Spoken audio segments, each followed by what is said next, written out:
Hei, čau!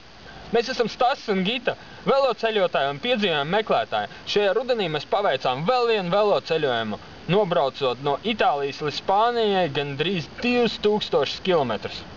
Un par savu ceļojumu esam izveidojuši arī nelielu filmiņu, kuru gribam pasniegt jums kā dāvanu. Izbaudiet!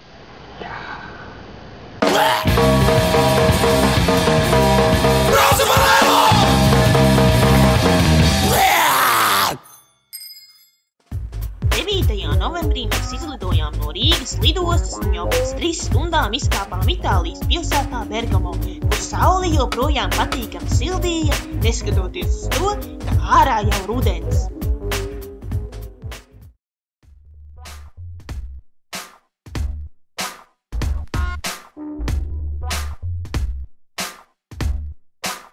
Lai riteņus varētu ievietot lidmašīnā, tos nācās pamatīgi izjaukt. Un atlidojot uz Itāliju, tas aizņēma aptuveni 3 stundas, lai tos atkal saliktu braucamā kārtībā.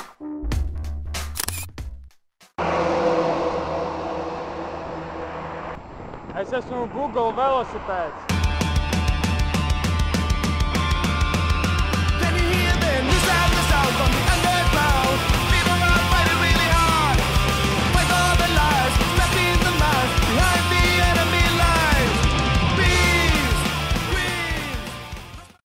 Mūsu pirmais ceļojuma mērķis bija maza kalnu pilsētiņa Ferānija, kur savā lauku mājā mūs izmitināja vietējais kalnu velosipēdu entuziasts Filippo.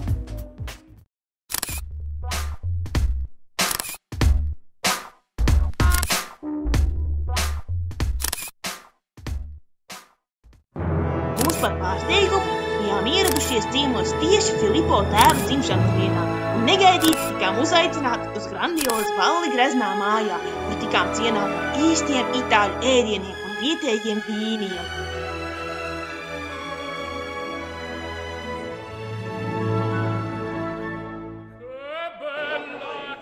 Es vispār neko tādu nekad neesmu redzējis. Nākamajā dienā kopā ar vēl aptuveni 30 velobraucējiem devāmies izbraucienā pa kalnu mežu, kur uzbraucot augstā kalnā var saskatīt sniegotās Alpu virsotni. Pavadījuši dažas jaukas dienas Itālijas kalnos, mēs atvadījāmies no Filippo un gar vidusjūras piekrasti devāmies Francijas virzienā.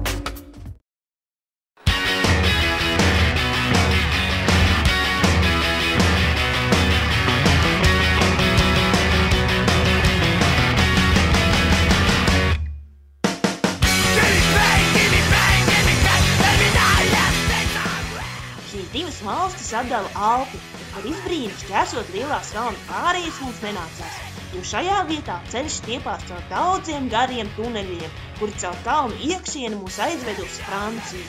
Tūlīt pēc Francijas robežas šķērsošanas mēs nonācām Monako karalistē, mazītiņā valstiņā, kuras platība ir nieka 2 kvadrātkilometri, kas ir apmēram 90 reizes mazāka nekā Ērģemes pagasts. Sveiki, batarēki! Mēs šodien esam šķērsojuši Itālijas un Francijas robežu un tagad esam Francijā, bet tiešāk sakot Monako karalistē. Te viss ir karaliski. Paskaties!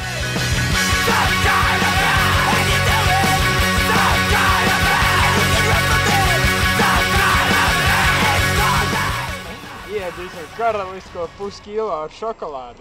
Cerams, ka būs garšīgi, jo es esmu ļoti izbadējies. Tālāk mūsu ceļš veda gar grezno Francijas vidusjūras piekrasti Tulūzas virzienā. Šajā pilsētā pašlaik mitinās mūsu vecs paziņa, arī veloceļotājs vārdā Teo, ar kuru mēs iepazināmies Latvijā. Arī Teo ir pabijis daudzās interesantās valstīs ceļojot ar velosipēdu.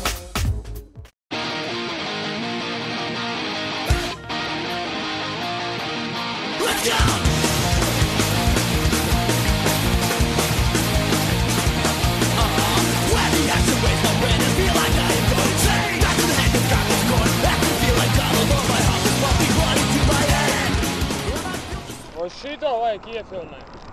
Tulūzā pavadījām gandrīz nedēļu, lai kārtīgi atpūstos no mīšanās. Pa šo laiku pabijām vietējā tirgu, kur neilgi pirms tirgus slēgšanas bija iespēja salasīt daudz neiespārdotus augļus un dārzeņus, no kuriem pēc tam pagatavojam dārgas maltītes, neiztērējot ne centa.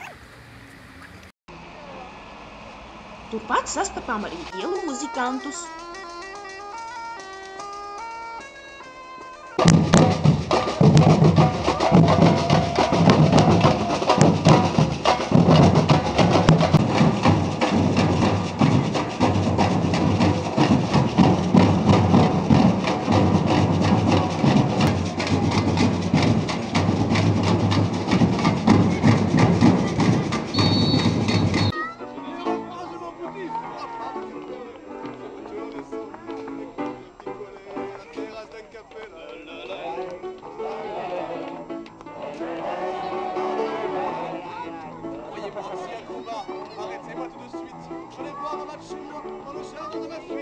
Vēlāk pabijām arī vietējā velodarbnīcā, kur brīvā atmosfērā var pats salabot savu velo vai atrast kādu sev vajadzīgu detaļu.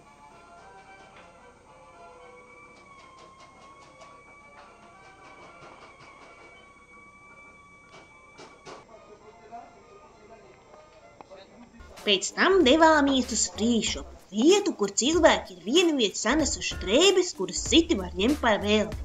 Tur Stasis mēģināja sev atrast kaut ko siltāku, lai nenosauc šķērsojot Pirenejus.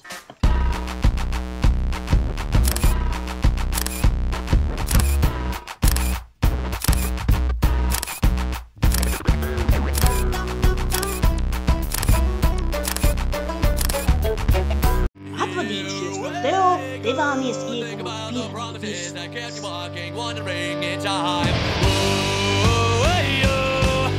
They kept you walking, kept you wanting, kept you walking. Everyone I hear, way through. Think about the promises that kept you walking, wandering in time. Don't you know they kept you walking, kept you wanting, kept you walking, wandering. Cīnoties ar stāvajiem kalniem un izbaudot apkārt valdošo mieru un apsnigušo virsotņu krāšņumu, esam sasnieguši karstos avotus, kuri atrodas mazā klusā kalnu ciematiņā Fontpedrosā. Pireneji ar savām baltajām virsotnēm un klusajām mierpilnajām ielejām priecēja mūsu acis un sirdis. Mēs esam iesprostotas. Pireneji karstie avoti ir pašas dabas veidots brīnums. Tie atrodas kalna ielejā upes Lateks pakājē. Šī vieta atrodas aptuveni 1500 metru augstumā virs jūras līmeņa. Lai sasniegtu tādu augstumu, jau būtu apmēram 5 reizes jāuzkāp gaiziņā. Tāpēc, lai tur nokļūtu, mums nācās pamatīgi pasvīst. Re, kur mēs beidzot viņus atradām. Kūpošie karstie avoti. Pēc apraksta apmēram 60 grādi karsts ūdens. Arī smirt pēc olām. Un re, kur viss nāk no šejienes.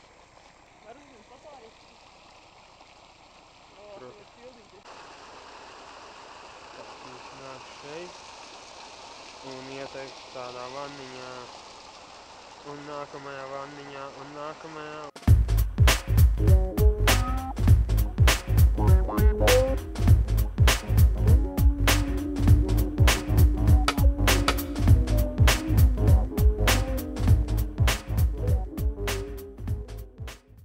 Līdz mūsu galamērķim ir palicis pavisam nedaudz, apmēram 300 km, kurus mēs paveicām dažās dienās, izbaudot garus nobraucienus no kalniem.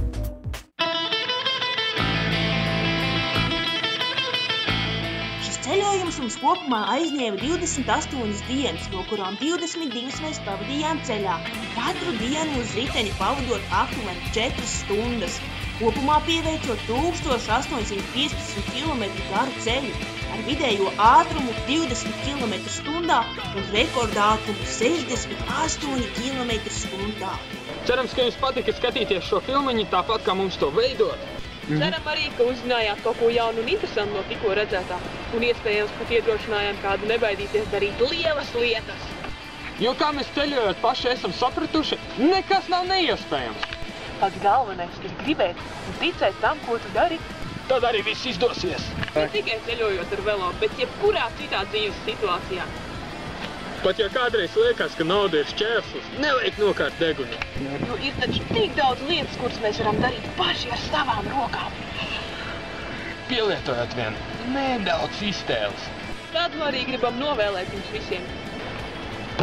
Lai ir vienmēr vēlme darīt foršas lietas. Lai nekad neaptrūksās drosmi tām darot. Un lai vienmēr ir iztēle pa ķērienu. Un, ja kādam gribās uzzināt kaut ko sīkāk par mūsu ceļojumu, jūs droši varat apmeklēt mūsu mājaslapu.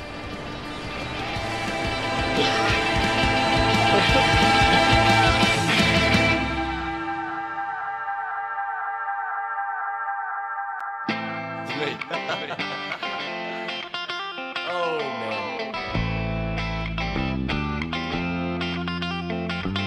Overseas on, like so many times before, you drop until you break down the walls. Overseas on, when you come and you play, keep on dropping till the break of the day. Overseas on, like so many times before, you drop until you break down the walls. Overseas on, when you come down to pay, keep drop, jumping